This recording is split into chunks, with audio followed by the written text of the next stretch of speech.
The Bamboo Cutter and the Moon Child. Long, long ago, there lived an old bamboo woodcutter. He was very poor and sad also, for no child had heaven sent to cheer his old age. And in his heart there was no hope of rest from work till he died and was laid in the quiet grave. Every morning he went forth into the woods and hills wherever the bamboo reared its lithe green plumes against the sky. When he had made his choice, he would cut down these feathers of the forest, and splitting them lengthwise, or cutting them into joints, would carry the bamboo wood home and make it into various articles for the household. And he and his old wife gained a small livelihood by selling them. One morning as usual he had gone out to his work, and having found a nice clump of bamboos, had set to work to cut some of them down. Suddenly the green grove of bamboos was flooded with a bright soft light, as if the full moon had risen over the spot. Looking round in astonishment, he saw that the brilliance was streaming from one bamboo. The old man, full of wonder, dropped his axe and went towards the light. On nearer approach he saw that this soft splendor came from a hollow in the green bamboo stem, and still more wonderful to behold, in the midst of the brilliance stood a tiny human being, only 3 inches in height, and exquisitely beautiful in appearance. "You must be sent to be my child, for I find you here among the bamboos where lies my daily work," said the old man. And taking the little creature in his hand, he took it home to his wife to bring up. The tiny girl was so exceedingly beautiful and so small, that the old woman put her into a basket to safeguard her from the least possibility of being hurt in any way. The old couple were now very happy, for it had been a lifelong regret that they had no children of their own. And with joy they now expended all the love of their old age on the little child who had come to them in so marvelous a manner. From this time on, the old man often found gold in the notches of the bamboos when he hewed them down and cut them up. Not only gold, but precious stones also, so that by degrees he became rich. He built himself a fine house, and was no longer known as the poor bamboo woodcutter, but as a wealthy man. 3 months passed quickly away, and in that time the bamboo child had, wonderful to say, become a full-grown girl. So her foster parents did up her hair and dressed her in beautiful kimonos. She was of such wondrous beauty that they placed her behind the screens like a princess, and allowed no one to see her, waiting upon her themselves. It seemed as if she were made of light, for the house was filled with a soft shining, so that even in the dark of night it was like daytime. Her presence seemed to have a benign influence on those there. Whenever the old man felt sad, he had only to look upon his foster daughter and his sorrow vanished, and he became as happy as when he was a youth. At last the day came for the naming of their new-found child, so the old couple called in a celebrated name-giver, and he gave her the name of Princess Moonlight, because her body gave forth so much soft bright light that she might have been a daughter of the moon god. For 3 days the festival was kept up with song and dance and music. All the friends and relations of the old couple were present, and great was their enjoyment of the festivities held to celebrate the naming of Princess Moonlight. Everyone who saw her declared that there never had been seen anyone so lovely. All the beauties throughout the length and breadth of the land would grow pale beside her, so they said. The fame of the princess's loveliness spread far and wide, and many were the suitors who desired to win her hand, or even so much as to see her. Suitors from far and near posted themselves outside the house, and made little holes in the fence, in the hope of catching a glimpse of the princess as she went from one room to the other along the veranda. They stayed there day and night, sacrificing even their sleep for a chance of seeing her, but all in vain. Then they approached the house, and tried to speak to the old man and his wife or some of the servants. But not even this was granted them. Still, in spite of all this disappointment, they stayed on day after day, and night after night, and counted it as nothing. So great was their desire to see the princess. At last, however, most of the men, seeing how hopeless their quest was, lost heart and hope both, and returned to their homes. All except 5 knights, whose ardor and determination, instead of waning, seemed to wax greater with obstacles. These 5 men even went without their meals, and took snatches of whatever they could get brought to them, so that they might always stand outside the dwelling. They stood there in all weathers, in sunshine and in rain. Sometimes they wrote letters to the princess, but no answer was vouchsafed to them. Then when letters failed to draw any reply, they wrote poems to her, telling her of the hopeless love which kept them from sleep, from food, from rest, and even from their homes. Still Princess Moonlight gave no sign of having received their verses. In this hopeless state the winter passed. The snow and frost and the cold winds gradually gave place to the gentle warmth of spring. Then the summer came, and the sun burned white and scorching in the heavens above and on the earth beneath. And still these faithful knights kept watch and waited. At the end of these long months they called out to the old bamboo cutter, and entreated him to have some mercy upon them and to show them the princess. But he answered only that as he was not her real father, he could not insist on her obeying him against her wishes. The 5 knights, on receiving this stern answer, returned to their several homes, and pondered over the best means of touching the proud princess's heart, even so much as to grant them a hearing. They took their rosaries in hand and knelt before their household shrines, and burned precious incense, praying to Buddha to give them their heart's desire. Thus several days passed, but even so they could not rest in their homes. So again they set out for the bamboo cutter's house. This time the old man came out to see them, and they asked him to let them know if it was the princess's resolution never to see any man whatsoever. And they implored him to speak for them and to tell her the greatness of their love, and how long they had waited through the cold of winter and the heat of summer, sleepless and roofless through all weathers, without food and without rest, in the ardent hope of winning her. And they were willing to consider this long vigil as pleasure if she would but give them one chance of pleading their cause with her. The old man lent a willing ear to their tale of love, for in his inmost heart he felt sorry for these faithful suitors, and would have liked to see his lovely foster daughter married to one of them. So he went in to Princess Moonlight and said reverently, "Although you have always seemed to me to be a heavenly being, yet I have had the trouble of bringing you up as my own child, and you have been glad of the protection of my roof. Will you refuse to do as I wish?" Then Princess Moonlight replied that there was nothing she would not do for him, that she honored and loved him as her own father, and that as for herself she could not remember the time before she came to earth. The old man listened with a great joy as she spoke these dutiful words. Then he told her how anxious he was to see her safely and happily married before he died. "I am an old man, over 70 years of age, and my end may come any time now. It is necessary and right that you should see these 5 suitors and choose one of them." "Oh, why," said the princess in distress, "must I do this? I have no wish to marry now." "I found you," answered the old man, "many years ago, when you were a little creature 3 inches high, in the midst of a great white light.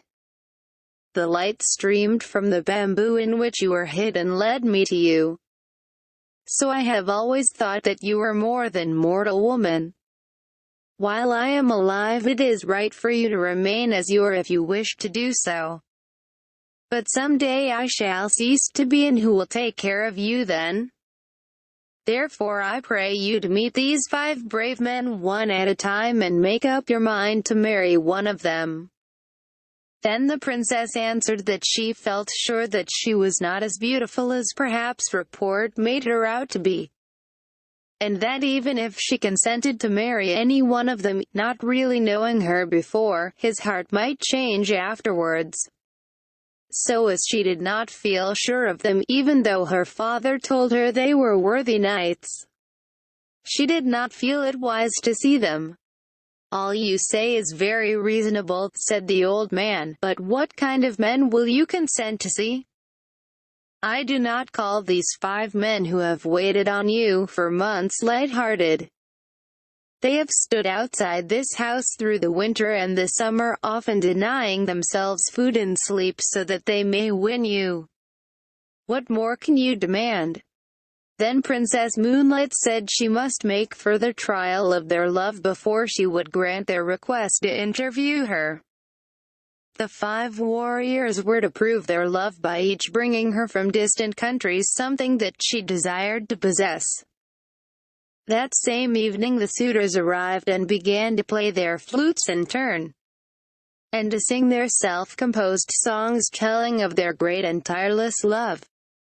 The bamboo cutter went out to them and offered them his sympathy for all they had endured and all the patience they had shown in their desire to win his foster daughter. Then he gave them her message, that she would consent to marry whosoever was successful in bringing her what she wanted. This was to test them. The 5 all accepted the trial, and thought it an excellent plan, for it would prevent jealousy between them. Princess Moonlight then sent word to the first knight that she requested him to bring her the stone bowl which had belonged to Buddha in India. The second knight was asked to go to the mountain of Hori, said to be situated in the Eastern Sea, and to bring her a branch of the wonderful tree that grew on its summit. The roots of this tree were of silver, the trunk of gold, and the branches bore his fruit-white jewels. The third knight was told to go to China and search for the fire rat and to bring her its skin. The fourth knight was told to search for the dragon that carried on its head the stone radiating 5 colors and to bring the stone to her. The fifth knight was to find the swallow which carried a shell in its stomach and to bring the shell to her. The old man thought these very hard tasks and hesitated to carry the messages, but the princess would make no other conditions.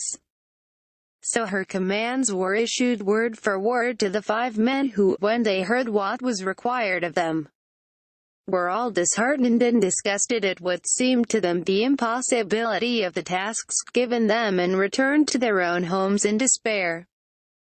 But after a time, when they thought of the princess, the love in their hearts revived for her, and they resolved to make an attempt to get what she desired of them. The first knight sent word to the princess that he was starting out that day on the quest of Buddha's bowl, and he hoped soon to bring it to her. But he had not the courage to go all the way to India, for in those days traveling was very difficult and full of danger. So he went to one of the temples in Kyoto and took a stone bowl from the altar there, paying the priest a large sum of money for it. He then wrapped it in a cloth of gold and, waiting quietly for 3 years, returned and carried it to the old man. Princess Moonlight wondered that the knight should have returned so soon. She took the bowl from its gold wrapping, expecting it to make the room full of light, but it did not shine at all. So she knew that it was a sham thing and not the true bowl of Buddha. She returned it at once and refused to see him. The knight threw the bowl away and returned to his home in despair. He gave up now all hopes of ever winning the princess. The second knight told his parents that he needed change of air for his health, for he was ashamed to tell them that love for the Princess Moonlight was the real cause of his leaving them. He then left his home, at the same time sending word to the princess that he was setting out for Mount Hori in the hope of getting her a branch of the gold and silver tree which she so much wished to have. He only allowed his servants to accompany him halfway, and then sent them back. He reached the seashore and embarked on a small ship. And after sailing away for 3 days he landed and employed several carpenters to build him a house contrived in such a way that no one could get access to it. He then shut himself up with 6 skilled jewelers, and endeavored to make such a gold and silver branch as he thought would satisfy the princess as having come from the wonderful tree growing on Mount Horai. Everyone whom he had asked declared that Mount Horai belonged to the land of fable and not to fact. When the branch was finished, he took his journey home and tried to make himself look as if he were wearied and worn out with travel. He put the jeweled branch into a lacquer box and carried it to the bamboo cutter, begging him to present it to the princess. The old man was quite deceived by the travel-stained appearance of the knight, and thought that he had only just returned from his long journey with the branch. So he tried to persuade the princess to consent to see the man, but she remained silent and looked very sad. The old man began to take out the branch and praised it as a wonderful treasure to be found nowhere in the whole land. Then he spoke of the knight. How handsome and how brave he was to have undertaken a journey to so remote a place as the Mount of Horai. Princess Moonlight took the branch in her hand and looked at it carefully. She then told her foster parent that she knew it was impossible for the man to have obtained a branch from the gold and silver tree growing on Mount Horai so quickly or so easily.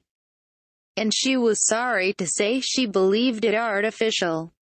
The old man then went out to the expectant knight, who had now approached the house, and asked where he had found the branch. Then the man did not scruple to make up a long story. 2 years ago I took a ship and started in search of Mount Horai. After going before the wind for some time I reached the far eastern sea. Then a great storm arose and I was tossed about for many days, losing all count of the points of the compass. And finally we were blown ashore on an unknown island.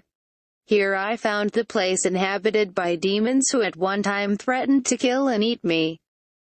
However, I managed to make friends with these horrible creatures, and they helped me and my sailors to repair the boat, and I set sail again. Our food gave out, and we suffered much from sickness on board. At last, on the 500th day from the day of starting, I saw far off on the horizon what looked like the peak of a mountain. On nearer approach, this proved to be an island, in the center of which rose a high mountain. I landed, and after wandering about for 2 or 3 days, I saw a shining being coming towards me on the beach, holding in his hands a golden bowl. I went up to him and asked him if I had by good chance found the island of Mount Horai, and he answered, "Yes, this is Mount Horai." With much difficulty I climbed to the summit. Here stood the golden tree growing with silver roots in the ground. The wonders of that strange land are many, and if I began to tell you about them I could never stop. In spite of my wish to stay there long, on breaking off the branch I hurried back. With utmost speed it has taken me 400 days to get back, and, as you see, my clothes are still damp from exposure on the long sea voyage. I have not even waited to change my raiment, so anxious was I to bring the branch to the princess quickly. Just at this moment the 6 jewelers, who had been employed on the making of the branch but not yet paid by the knight, arrived at the house and sent in a petition to the princess to be paid for their labor. They said that they had worked for over 1,000 days making the branch of gold, with its silver twigs and its jeweled fruit. That was now presented to her by the knight, but as yet they had received nothing in payment. So this knight's deception was thus found out, and the princess, glad of an escape from one more importunate suitor, was only too pleased to send back the branch. She called in the workmen and had them paid liberally, and they went away happy.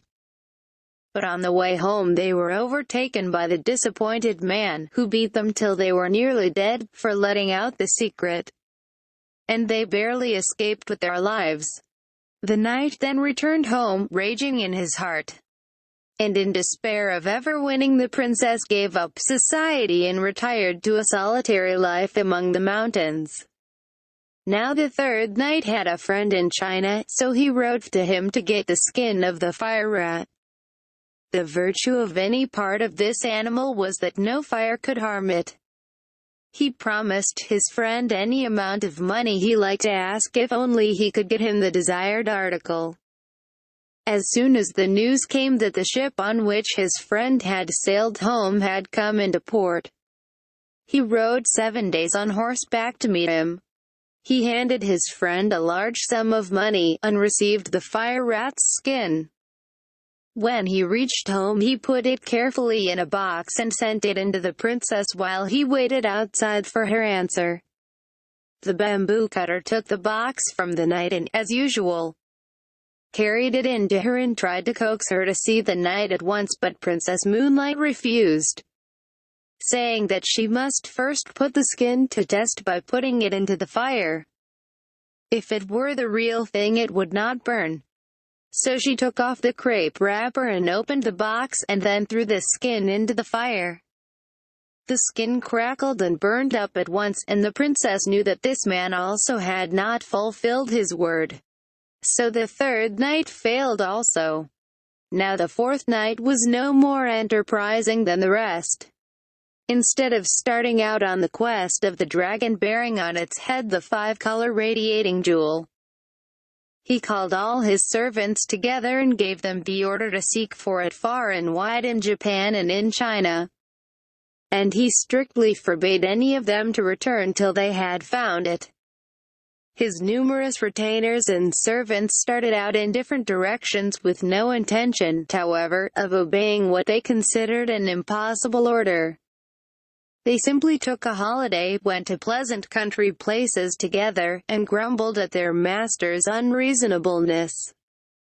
The knight meanwhile, thinking that his retainers could not fail to find the jewel, repaired to his house and fitted it up beautifully for the reception of the princess. He felt so sure of winning her. 1 year passed away in weary waiting, and still his men did not return with a dragon jewel. The knight became desperate. He could wait no longer, so taking with him only 2 men, he hired a ship and commanded the captain to go in search of the dragon. The captain and the sailors refused to undertake what they said was an absurd search, but the knight compelled them at last to put out to sea. When they had been but a few days out, they encountered a great storm which lasted so long that by the time its fury abated, the knight had determined to give up the hunt of the dragon. They were at last blown on shore, for navigation was primitive in those days. Worn out with his travels and anxiety, the fourth suitor gave himself up to rest. He had caught a very heavy cold, and had to go to bed with a swollen face. The governor of the place, hearing of his plight, sent messengers with a letter inviting him to his house. While he was there thinking over all his troubles, his love for the princess turned to anger, and he blamed her for all the hardships he had undergone. He thought that it was quite probable she had wished to kill him so that she might be rid of him, and in order to carry out her wish had sent him upon his impossible quest. At this point all the servants he had sent out to find the jewel came to see him, and were surprised to find praise instead of displeasure awaiting them. Their master told them that he was heartily sick of adventure, and said that he never intended to go near the princess's house again in the future. Like all the rest, the fifth knight failed in his quest. He could not find the swallow's shell. By this time the fame of Princess Moonlight's beauty had reached the ears of the emperor, and he sent one of the court ladies to see if she were really as lovely as report said. If so, he would summon her to the palace and make her one of the ladies in waiting. When the court lady arrived, in spite of her father's entreaties, Princess Moonlight refused to see her. The imperial messenger insisted, saying it was the emperor's order. Then Princess Moonlight told the old man that if she was forced to go to the palace in obedience to the emperor's order, she would vanish from the earth. When the emperor was told of her persistence in refusing to obey his summons, and that if pressed to obey, she would disappear altogether from sight, he determined to go and see her. So he planned to go on a hunting excursion in the neighborhood of the bamboo cutter's house, and see the princess himself. He sent word to the old man of his intention, and he received consent to the scheme. The next day the emperor set out with his retinue, which he soon managed to outride. He found the bamboo cutter's house and dismounted. He then entered the house and went straight to where the princess was sitting with her attendant maidens. Never had he seen anyone so wonderfully beautiful, and he could not but look at her, for she was more lovely than any human being as she shone in her own soft radiance. When Princess Moonlight became aware that a stranger was looking at her, she tried to escape from the room. But the emperor caught her and begged her to listen to what he had to say. Her only answer was to hide her face in her sleeves. The emperor fell deeply in love with her, and begged her to come to the court, where he would give her a position of honor and everything she could wish for.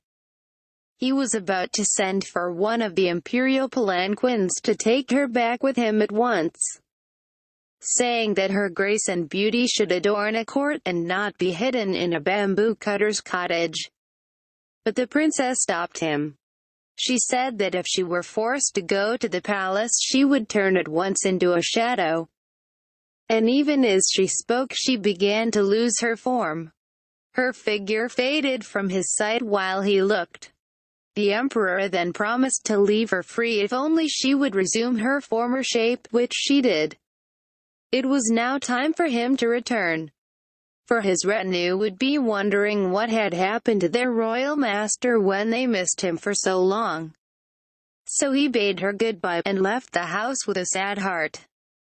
Princess Moonlight was for him the most beautiful woman in the world. All others were dark beside her, and he thought of her night and day. His Majesty now spent much of his time in writing poems telling her of his love and devotion, and sent them to her. And though she refused to see him again, she answered with many verses of her own composing, which told him gently and kindly that she could never marry anyone on this earth. These little songs always gave him pleasure. At this time her foster parents noticed that night after night the princess would sit on her balcony and gaze for hours at the moon, in a spirit of the deepest dejection, ending always in a burst of tears. One night the old man found her thus weeping as if her heart were broken, and he besought her to tell him the reason of her sorrow. With many tears she told him that he had guessed rightly when he supposed her not to belong to this world, that she had in truth come from the moon, and that her time on earth would soon be over. On the 15th day of that very month of August, her friends from the moon would come to fetch her, and she would have to return. Her parents were both there, but having spent a lifetime on the earth she had forgotten them, and also the moon world to which she belonged. It made her weep, she said, to think of leaving her kind foster parents, and the home where she had been happy for so long. When her attendants heard this they were very sad, and could not eat or drink for sadness at the thought that the princess was so soon to leave them. The emperor, as soon as the news was carried to him, sent messengers to the house to find out if the report were true or not. The old bamboo cutter went out to meet the imperial messengers. The last few days of sorrow had told upon the old man. He had aged greatly, and looked much more than his 70 years. Weeping bitterly, he told them that the report was only too true, but he intended, however, to make prisoners of the envoys from the moon, and to do all he could to prevent the princess from being carried back. The men returned and told His Majesty all that had passed. On the 15th day of that month the emperor sent a guard of 2,000 warriors to watch the house. 1,000 stationed themselves on the roof, another 1,000 kept watch round all the entrances of the house. All were well-trained archers with bows and arrows. The bamboo cutter and his wife hid Princess Moonlight in an inner room.